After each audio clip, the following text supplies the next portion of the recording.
نحمده ونصلي على رسوله الكريم اما بعد فاعوذ بالله من الشیطان الرجیم بسم اللہ الرحمن الرحیم۔ معزز سامعین، السلام علیکم ورحمۃ اللہ وبرکاتہ۔ رمضان سیریز کی 19ویں قسط کے ساتھ حاضر خدمت ہیں۔ ہمارا آج کا موضوع ہے رمضان المبارک اور استقامت اعمال۔ سامعین محترم، ہم رمضان المبارک کے دوسرے عشرے یعنی عشرۂ مغفرت کے آخری ایام سے گزر رہے ہیں۔ انسانی نفسیات ہے کہ جب کوئی نیا اور مبارک وقت آتا ہے تو دلوں میں ایک خاص جوش اور ولولہ ہوتا ہے۔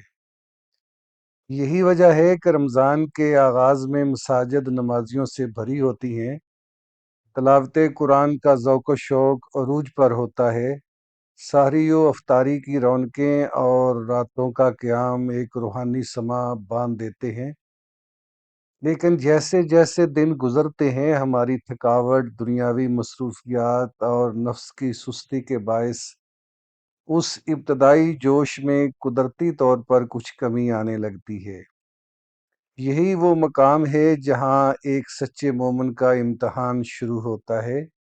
عبادات اور نیکیاں کرنا یقیناً ایک عظیم عمل ہے، لیکن ان نیکیوں پر مستقل مزاجی سے قائم رہنا اور استقامت اعمال کا مظاہرہ کرنا ہی اصل کمال ہے۔ سامعین محترم، علماء کرام فرماتے ہیں کہ کرامت سے زیادہ استقامت کی فضیلت ہے۔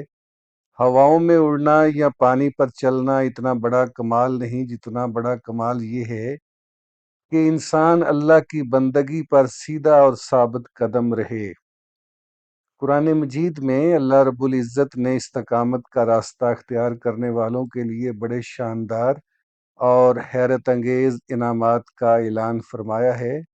سورہ حامیم سجدہ میں ارشاد باری تعالیٰ ہے کہ بے شک جن لوگوں نے کہا ہمارا رب اللہ ہے پھر وہ اس پر ڈٹ گئے، یعنی استقامت اختیار کی، تو ان پر فرشتے نازل ہوتے ہیں اور کہتے ہیں کہ نہ ڈرو اور نہ غم کرو، اور اس جنت کی خوشخبری سن لو جس کا تم سے وعدہ کیا گیا تھا۔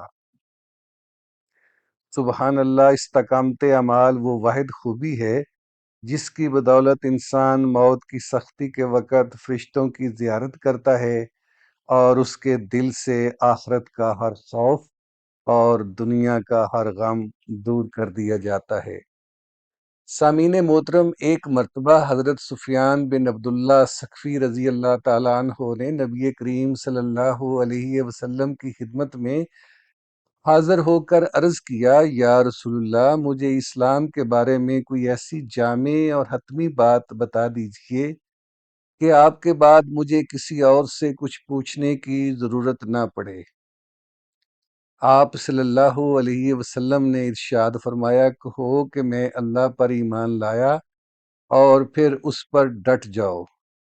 ذرا اس حدیث کی گہرائی پر غور فرمائیں۔ دین اسلام صرف وقتی جذبے کا نام نہیں بلکہ یہ تاحیات اللہ کی بندگی کا نام ہے۔ سامعین محترم، ہمارے پیارے آقا صلی اللہ علیہ وآلہ وسلم کی ذات مبارکہ استقامت اعمال کی سب سے عظیم اور روشن مثال ہے۔ ام المومنین حضرت عائشہ صدیقہ رضی اللہ عنہا فرماتی ہیں کہ نبی کریم صلی اللہ علیہ وسلم جب کوئی نیک عمل شروع فرماتے تو اس پر ہمیشگی اختیار فرماتے۔ ایک اور حدیث مبارکہ میں آپ صلی اللہ علیہ وسلم نے ارشاد فرمایا کہ اللہ تعالیٰ کو وہ عمل سب سے زیادہ پسند ہے جو ہمیشہ کیا جائے، چاہے وہ تھوڑا ہی کیوں نہ ہو۔ ہم اکثر جذبے میں آ کر ایک ہی دن میں بہت سارا قرآن پڑھ لیتے ہیں یا رات بھر جاگ کر عبادت کر لیتے ہیں اور پھر کئی دن تک تھکاوٹ کے باعث قرآن کھولتے بھی نہیں۔ اسلام اس افراط و تفریط سے منع کرتا ہے۔ روزانہ 2 رکعت نفل پابندی سے پڑھنا اس بے قاعدہ اور وقتی عبادت سے کروڑ درجے بہتر ہے جس میں تسلسل نہ ہو۔ سامعین محترم، اب سوال یہ پیدا ہوتا ہے کہ رمضان المبارک اور عام زندگی میں استقامت عمال کیسے حاصل کی جائے۔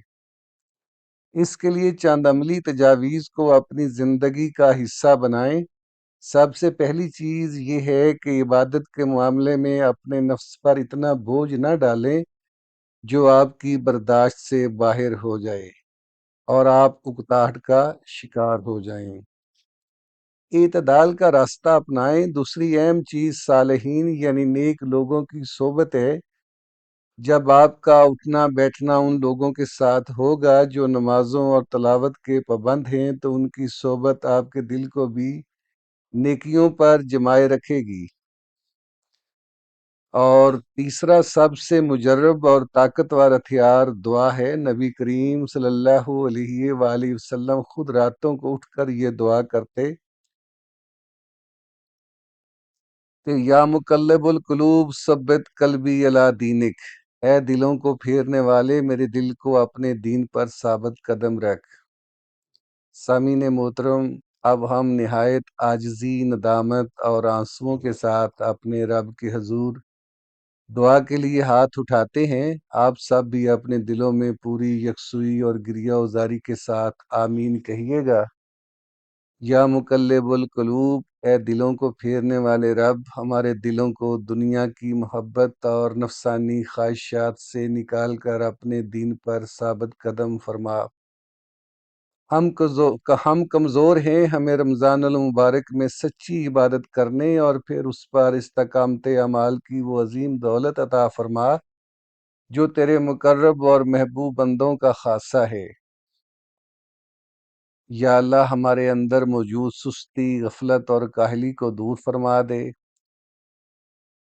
اے خزانوں کے مالک، تمام بے روزگاروں اور مقروضوں کو غیب سے حلال، کشادہ اور بابرکت رزق عطا فرما۔ بے اولادوں کو نیک اور صالح اولاد نصیب فرما اور تمام بیماروں کو شفائے کاملہ عاجلہ عطا فرما۔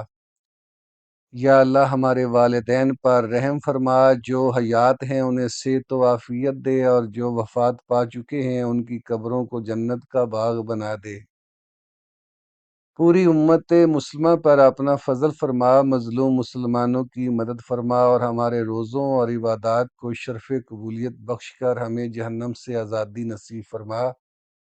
آمین ثم آمین یا رب العالمین، وآخر دعوانا ان الحمد للہ رب العالمین۔ سامعین محترم، امید ہے کہ رمضان سیریز کی یہ 19ویں قسط آپ کو استقامت عمال کی اہمیت اور روح کو سمجھنے میں بھرپور مدد دے گی۔ اگر آپ کو یہ پیغام پسند آیا ہو تو اسے صدقہ جاریہ کی نیت سے اپنے دوستوں اور عزیزوں کے ساتھ ضرور شیئر کیجیے۔ انشاءاللہ اگلی قسط کے ساتھ بہت جلد دوبارہ حاضر ہوں گے۔ تب تک کے لیے اجازت دیجیے۔ اللہ حافظ۔